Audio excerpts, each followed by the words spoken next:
À la une de l'actualité également, la Russie qui montre ses muscles. C'est un exercice militaire, mais c'est impressionnant. 300 000 soldats déployés dans l'est du pays.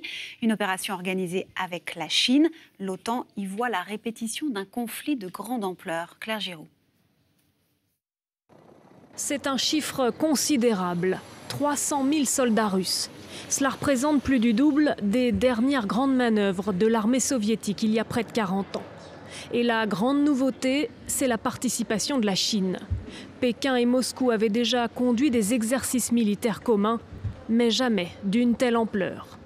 1 millier d'avions et d'hélicoptères, plus de 30 000 blindés et plusieurs dizaines de navires de guerre. Pour la Russie de Vladimir Poutine, ces exercices conjoints constituent une percée diplomatique et stratégique.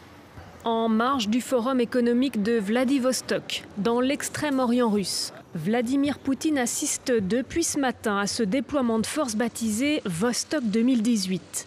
Une démonstration qui intervient dans un contexte de vive tension avec l'Occident. Sans surprise, l'OTAN a dénoncé ces manœuvres. Le porte-parole de l'Alliance, Dylan Wright, s'inquiète. Cela s'inscrit dans une tendance que nous voyons depuis un moment. Une Russie plus sûre d'elle qui augmente significativement son budget de la défense et sa présence militaire. Depuis 2014, la Russie multiplie les exercices militaires d'ampleur et dénonce l'expansion de l'OTAN à ses frontières. Elle renforce également sa présence au large de la Syrie, où elle intervient militairement depuis 2015. Et pour aller plus loin sur le sujet avec nous par Skype, Gérard Vespierre, bonsoir, merci d'être avec nous. Vous êtes chercheur en géopolitique. Alors, 300 000 soldats déployés, les chiffres sont impressionnants, hein, des milliers de blindés, d'avions et de bateaux. À quoi joue la Russie ?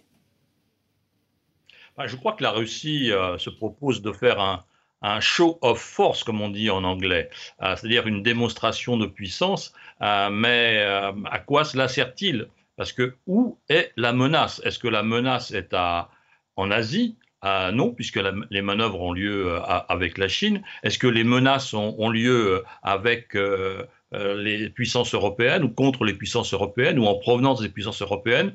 Je ne crois pas du tout. Jamais l'OTAN n'a fait bouger de division depuis l'Allemagne, la Roumanie ou la Tchécoslovaquie vers les frontières russes très lointaines.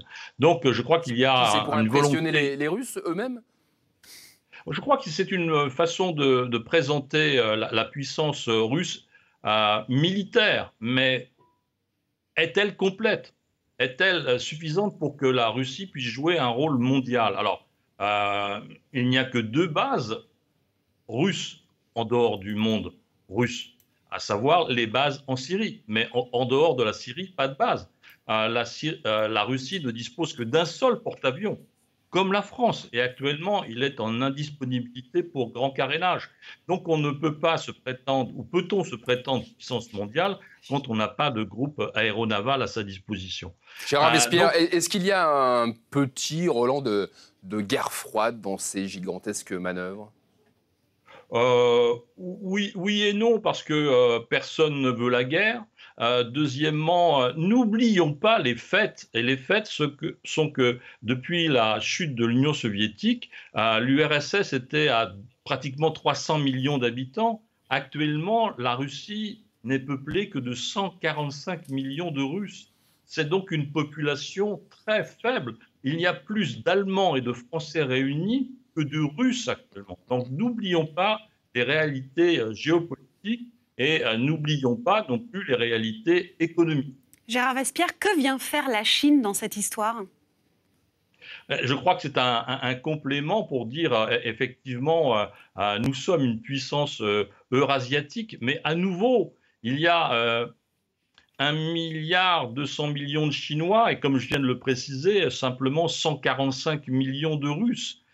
Donc où est la puissance ? N'oublions pas que le PIB russe, donc indicateur de la puissance économique, la puissance de la création de richesses, de la Russie, le PIB de la Russie est entre celui de l'Espagne et de l'Italie, c'est-à-dire des pays qui ont entre 50 et 60 millions d'habitants. Donc on met dans une démonstration, je qualifierais presque de pathétique, parce que la priorité maintenant de la Russie est à l'intérieur de ses frontières. Merci beaucoup. Merci à vous. Démonstration pathétique. Merci pour votre éclairage, Gérard Vespierre. On va prendre